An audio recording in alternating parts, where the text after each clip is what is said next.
Vou fazer a leitura, então, do 12º, 13º, 14º e o 15º dias da 7ª época, que é a época das letras filhinhas, letras minúsculas. Então, aqui encerra essa época. B. Ele começa pelo B porque o A é sempre o mesmo no início, né? Então, ele não repete o que é esse A, que é o preparo inicial, bom dia na sala, né? O verso, as coisas que a gente faz antes de iniciar. Então, B. No dia anterior, foram dadas indicações para as atividades que devem ser continuadas durante os próximos 5 ou mais dias. Os versinhos, para além das trava-línguas para a dicção, também devem ser repetidos durante vários dias, com pequenas alterações. Nesta parte, a criança deve curtir os sons e exercitar seu instrumento da fala. Os exemplos escolhidos acompanham o tema direto ou indiretamente. Sugestões: pimentinha, pimentão. Marimbondo, furibundo, vai mordendo meio mundo. E isso pode virar meio que brincadeira das crianças. Uma vai repetindo para a outra, né? Ela repete no pátio mesmo, no jardim, não só na aula, né? Vira brincadeira, né? Então, peneirinha, peneirão, de coar feijão, peneirinha, peneirá, de coar fubá. Também os versos de Cecília Meirelles, com LH, NH e outros em seu livro Ou Isto ou Aquilo. Esse livro da Cecília Meirelles é muito bom, muito legal, porque ele põe versinhos, poemas, que trabalham bem isso que ele está falando aqui, o NH, o LH, o CH, né? E é sempre assim, muito gostoso das crianças, e tem aquela coisa da dicção, né? Que isso é uma coisa que a escola normal, entre aspas, né? Não faz, né? Nem pensa, né? Então a criança aprendeu a ler, está escrevendo, nem percebe, nem presta atenção no que você precisa ter, né, uma coisa trabalhada na dicção para se fazer entender. E isso faz parte da aula, né? Sempre você vai ter no início da aula, e aí você vai usando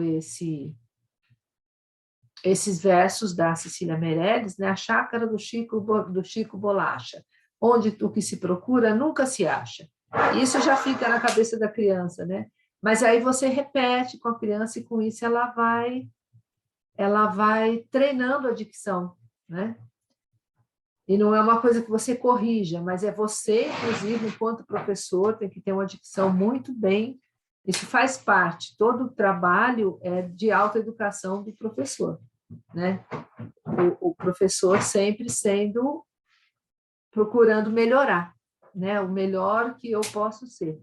Isso que vai ensinar a criança. O professor está disposto a aprender, né? Então, sempre que eu vi esse exemplo de alguém, foi nesse Cultivando Escolas Waldorf, que fala de uma professora que ela foi dar aula numa sala e que ela tinha uma letra horrorosa. Ela falou: vocês têm a letra tão linda. E ela treinou, pegou o caderno de caligrafia e treinou, e depois passou a ser a letra mais bonita das professoras. Então, assim, é uma coisa muito simples, mas isso é importante o professor Waldorf ter. Ele vai se melhorar, né? Aquilo que eu não estou tão bom, sabe? Eu não sei desenhar direito, mas então vou desenhar, até ficar melhor no desenho, né? Não vou falar assim, eu não sei desenhar, então deixa lá que alguém faz, né? Não sei cantar direito, então eu vou aprender a afinar minha voz, vou melhorar, tal, para cantar com as crianças. Então isso é bem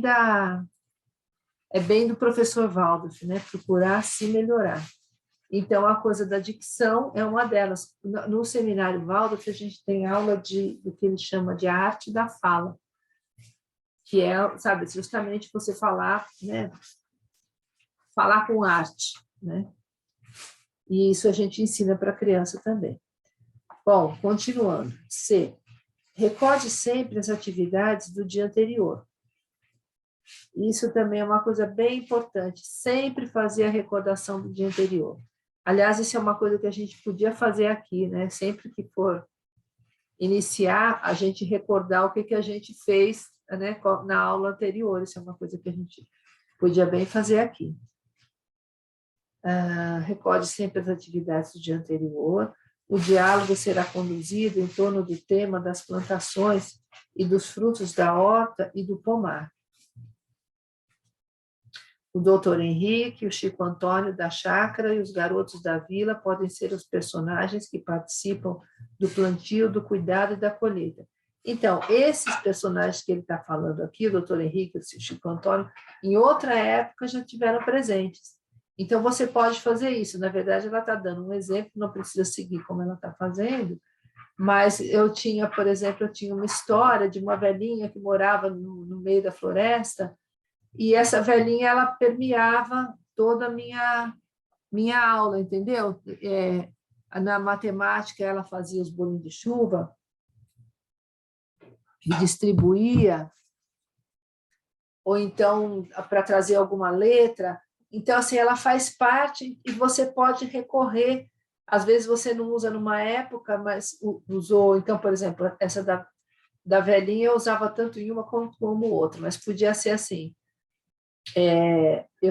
Eu contei a história da velhinha, né, numa época de matemática, e aí teve uma época de letras, e depois, quando eu chego na época de matemática, eu retomo a minha história.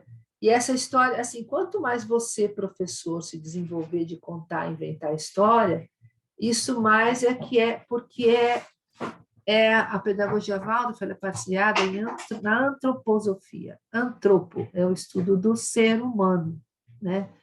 Então, esse ser humano vai cada vez mais procurar ser humano, sempre aquilo que você tem de melhor. Então é isso, professor, ser criativo, sabe? E se permitir criar, né? Se permitir inventar, e vai errar, vai fazer, não é bonito, né? A gente sempre tem autocrítica, mas o importante é você estar fazendo e estar se melhorando, né? E é com isso que a criança aprende, é de ver o professor se melhorando, o professor aprendendo, né? Recorde sempre as atividades de seu jardim. Se sua escola está em ambiente rural, não lhe faltarão bons exemplos. E os próprios alunos, enriquecendo o diálogo, os personagens serão reais, conhecidas pelos alunos. Isso você pode usar histórias que eles vivenciam mesmo, né? Isso é até melhor, né? Quanto mais próximo, melhor.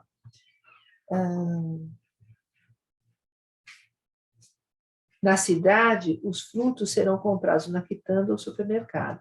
A relação com o plantio e o camponês será criada através de relatos como sugeridos acima. A fazenda do Dr. Henrique, a chácara do Chico, etc.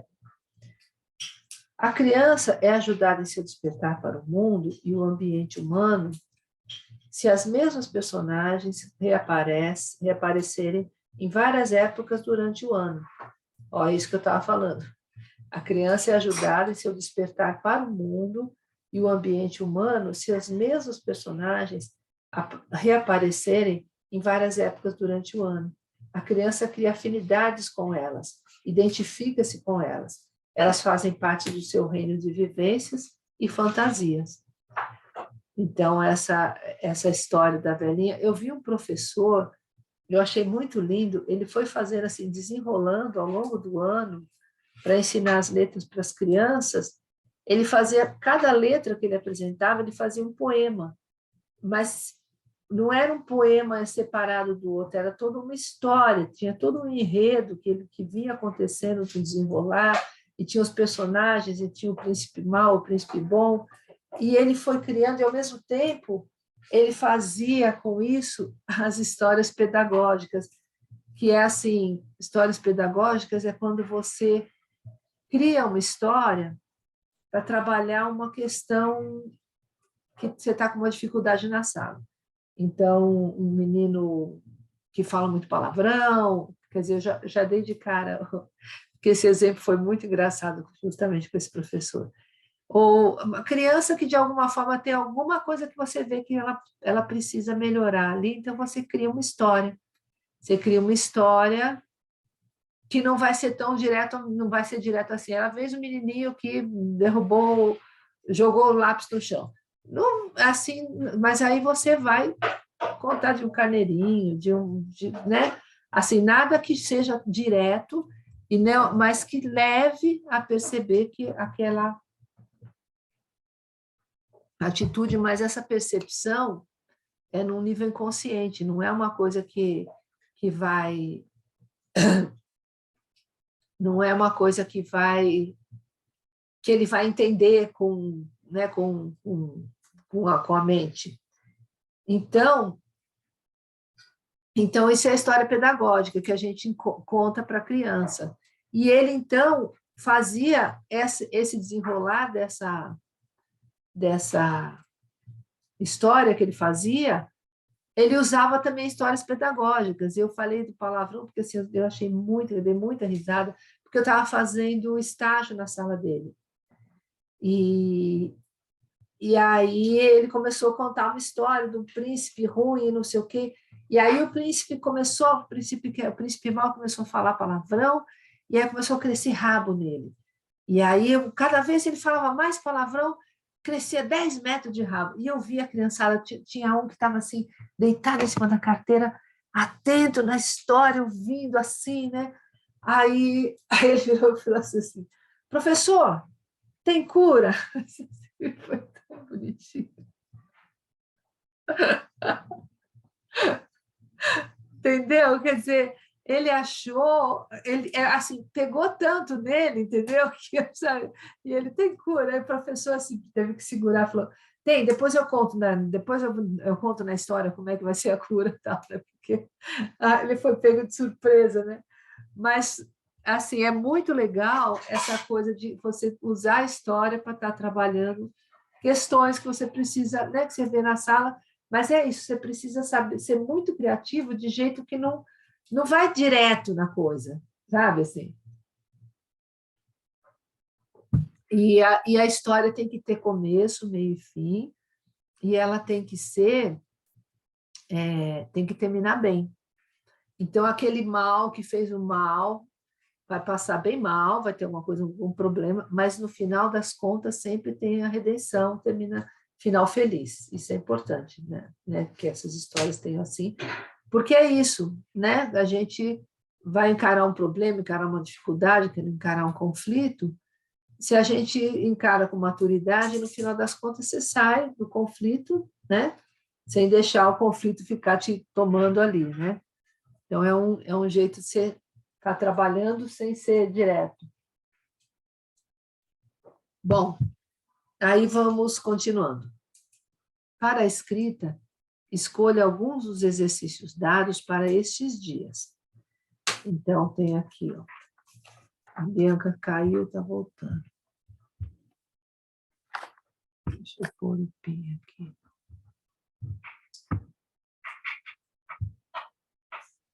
Ó, então, não, está muito ruim.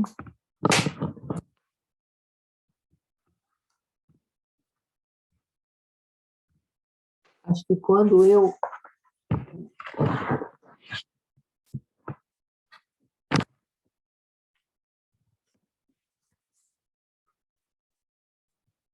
Dá para ver? Mandioca, cana. Então, escrito com letra maiúscula, com letra minúscula e vice-versa.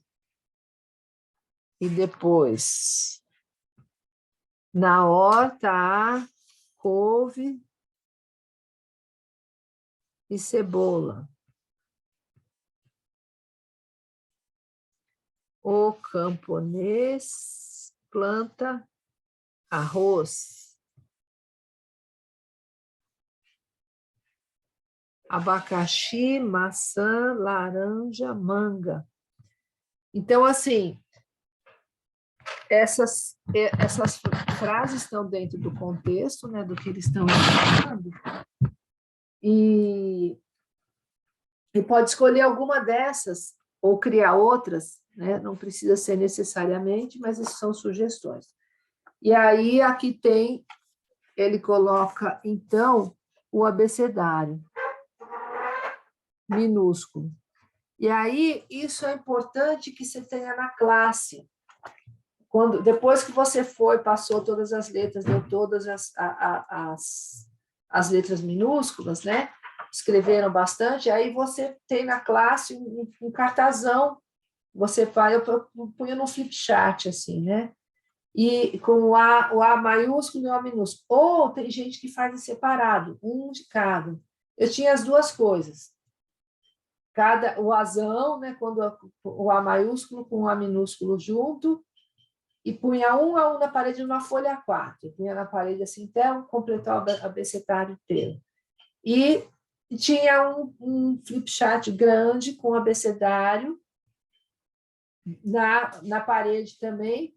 E aí, de manhã, no início da aula, quando tem o ritmo, esse preparo, você canta o alfabeto. Tá? E acho que aqui mesmo, acho que até já ficou para trás em algum momento aí, tem a melodia, tem uma sugestão de melodia, mas tudo você pode e deve criar, né? Se você quiser criar, e sem aquela coisa, ficou feio, não gostei, ficou legal, então melhora, faz o melhor, mas não deixe de fazer. Esse é bem legal. Bom, aí tem o importatário. Valquíria, tem aquela bem conhecida, né? Aquela A, B, C, D, E, F, G, H, I, J, K, L, M, N, O, P, Q, R, S, T, U, V, W, X, Y, Z. Eu não sei se essa é a que está aqui, porque eu criei outra. A minha era, que não foge muito disso.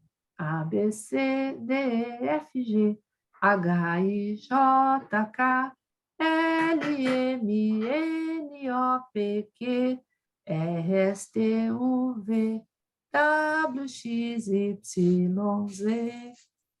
Essa foi a que eu inventei, mas eu também não sei se é semelhante a essa daqui, mas eu criei outra. E é legal isso de você criar, inventa, sabe? Isso ensina a criança, né? Ensina a criança a criar. Bom, agora, Maria Fernanda, sabe o que tem? Uma história, Maria Fernanda. Uma história. E olha, você sabe que hoje eu acendi a lareira, embora não esteja muito frio. Eu vou até pôr um foguinho mais nela para a gente contar uma história.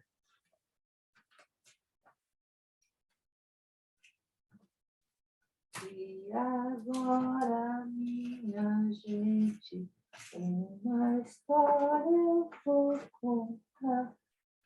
Uma história bem bonita, toda a gente vai gostar.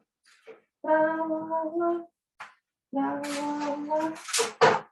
Toda a gente vai gostar. Que tal você chegar para me escutar melhor? Eu vou contar uma história para você. É lindo e como tudo é na vida, eu vou dizer. Estou aqui para amar você.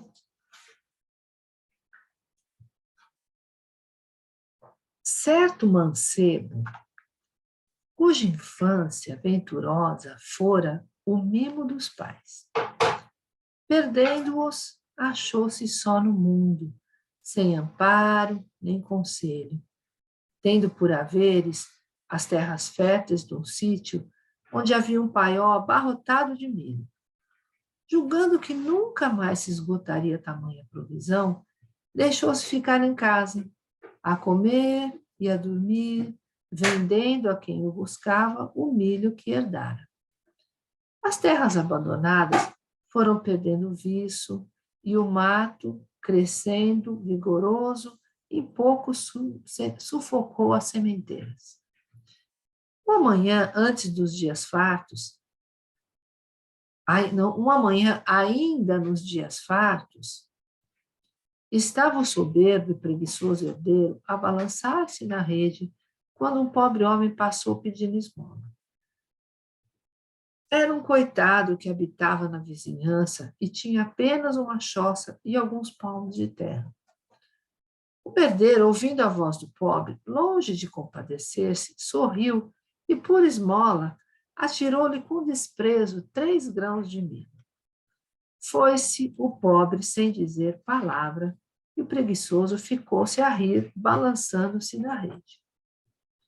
Correram tempos. Já o mato bravo chegava à casa, e o rapaz, ficando sempre no paiol de milho, vivia descuidadamente quando, recorrendo ao celeiro, achou-o vazio. Porque toda a provisão havia passado às mãos dos culpados. Só então, compreendendo a sua miséria e sem ânimo de atirar-se ao trabalho, descoroçoado, pôs-se a lamentar-se e chorava quando viu chegar em formoso cavalo um homem forte e bem posto, que ao dar com ele em tão miserável condição, deteve o animal e perguntou: "Que tendes? Por que estás assim a lamentar?" "Morro à míngua", soluçou o infeliz. "Tinha um sítio fértil e as ervas, mas tomaram-no. Tinha um paiol abarrotado de milho e esgotou-se. Nada mais possuo. "A culpa é vossa", disse o cavaleiro.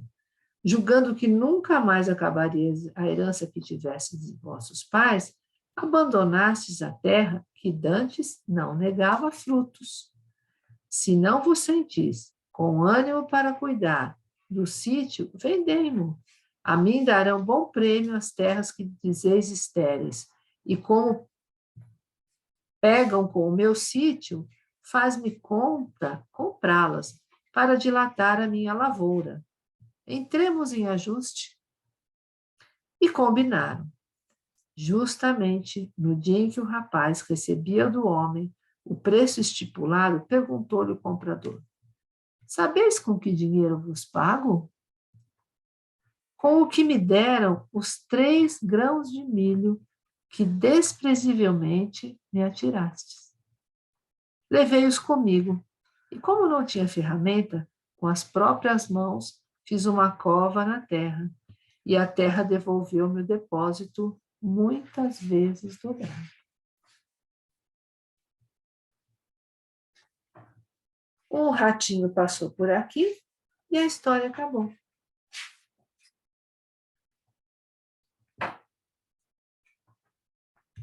Cadê Maria Fernanda?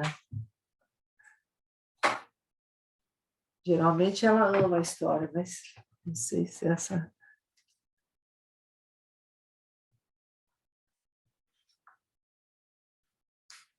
Dormiu, Maria Fernanda? Bom, aí está encerrando essa época, então.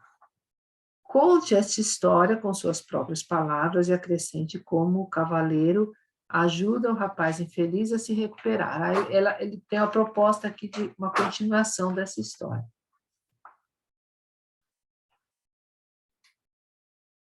Resumo da primeira, agora é o resumo da primeira época de letras do segundo semestre, tema o alfabeto, o plantio, os frutos da terra, introdução à letra minúscula, canto Eu Sou um Camponês e músicas do folclore, dicção, exercício de parlendas populares, ritmo e movimento, cabeça, ombro, palmas e pés, quanto tempo, recitação, agradecimento e trombeteia a tempestade. Diálogo, dramatização da história, a Barca da Tartaruga, diálogo sobre o tema, relembrando o personagem das épocas anteriores ou personagem da escolha do professor. Introdução das letras minúsculas e decorar o alfabeto cantando. Escrita, letras mães e letras filhas, azão, azinho, gezão, gezinho, etc. E frases ou palavras do tema, escritas nas duas formas, maiúscula e minúscula. Histórias, a barca da tartaruga, Panelinha de Ferro, os músicos da cidade de Bremen, o Emboitatá e os 3 grãos de milho. E assim acaba a 7ª época. Aí a 8ª vem uma época de números, mas aí não tem comentários, alguém quer falar alguma coisa? Perguntar alguma coisa?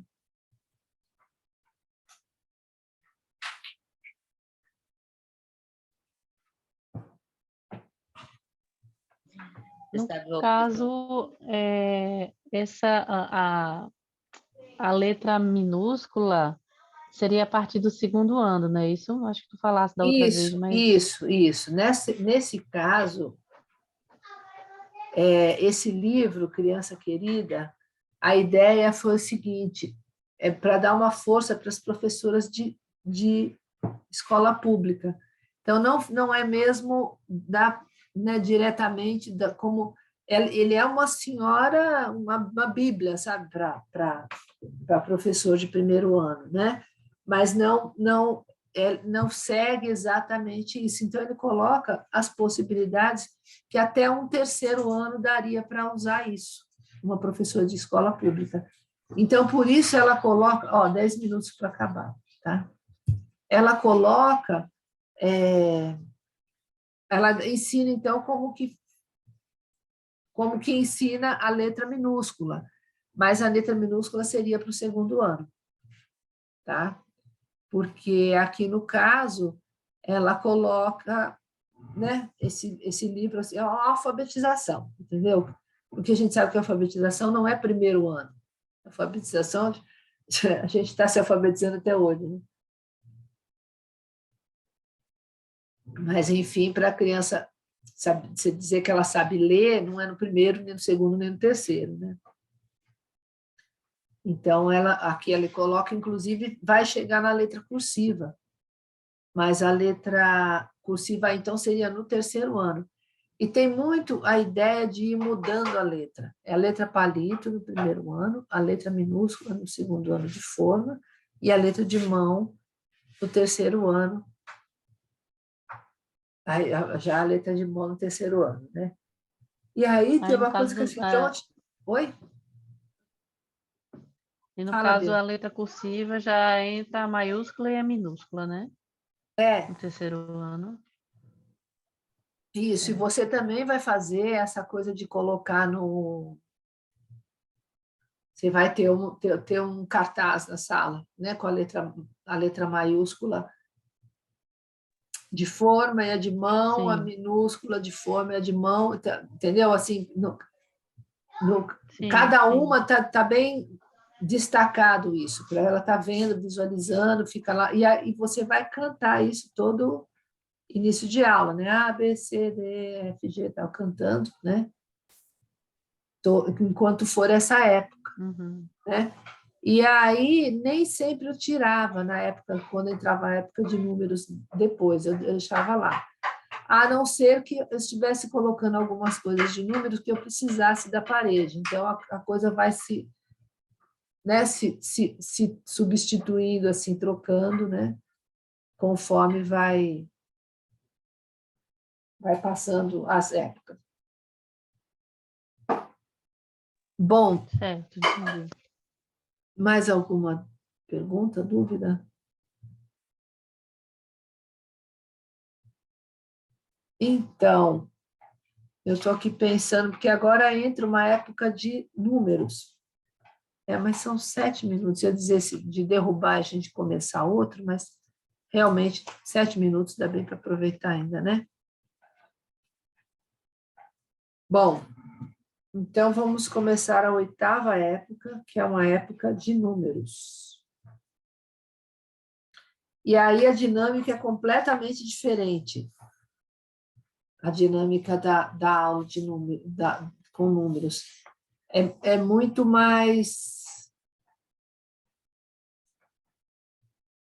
menos sentar e escrever do que tem toda uma movimentação de corpo.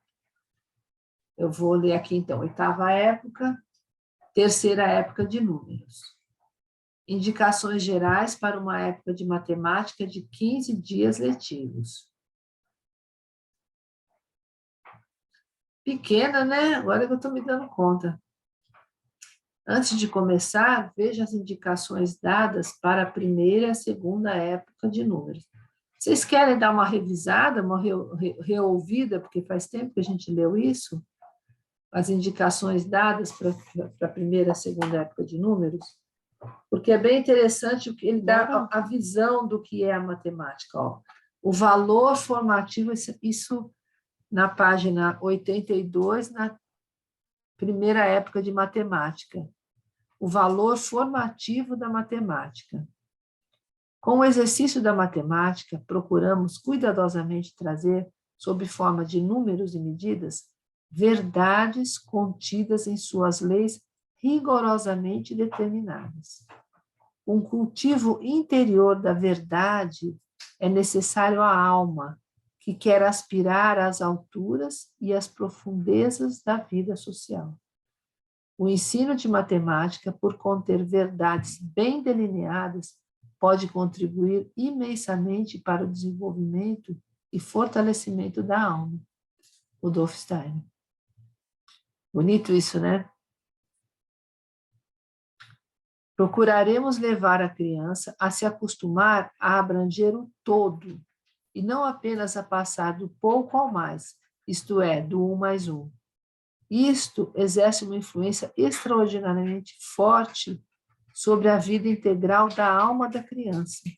Quando a criança está acostumada a ajuntar, ela desenvolve a disposição moral que se inclina para a cobiça, para a ganância. Quando se parte do todo, integridade, inteiro, para as partes, e se exercita desse modo as 4 operações matemáticas, a criança desenvolverá menos a cobiça, a ganância, e sim o discernimento, a medida correta, sensata, no mais nobre sentido destas palavras.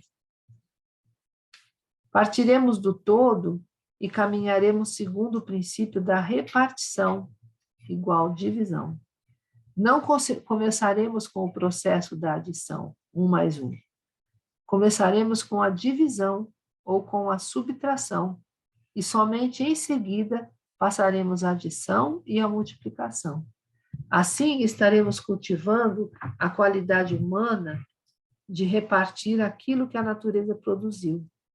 Terras para morar, cana-de-açúcar, mandioca, milho, chuchu, pitangas, goiabas, jabuticabas, ou o que o homem mesmo produziu, panelas, roupas, enxadas, pratos, colheres, martelos, casas.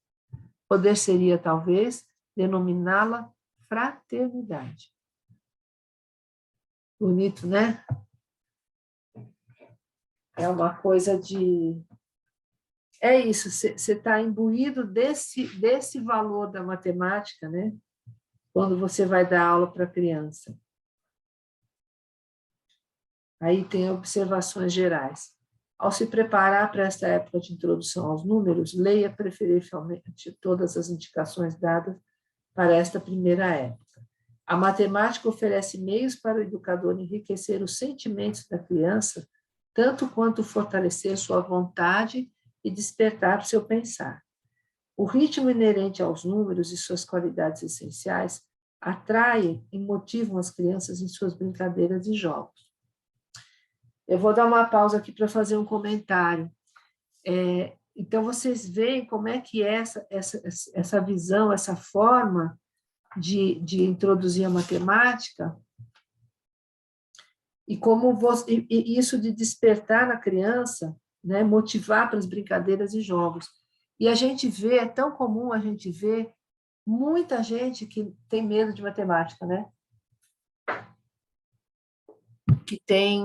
Que acha que a matemática é difícil. É muito comum. O que é difícil, né? E eu tenho uma teoria, que acho que assim, eu não sei se hoje ainda seria isso, mas Eu acho que tinha, pelo menos no meu tempo, muitas que iam procurar fazer, porque tinha o colegial, o científico, o clássico e tal, e o normal. O normal era para ser professora primária. E eu tenho a impressão que aquelas que tinham dificuldade com matemática iam procurar o normal. Ou seja, as professoras que iniciam a matemática com as crianças acham matemática difícil. Essa é uma teoria minha que eu não sei o quanto ela pode ser verdadeira, mas, assim, estou falando da importância de como apresentar para a criança a matemática, sabe? Isso que eu queria comentar. E olha, vai cair agora, eu vou até derrubar mesmo, e aí a gente entra no mesmo link. Até já.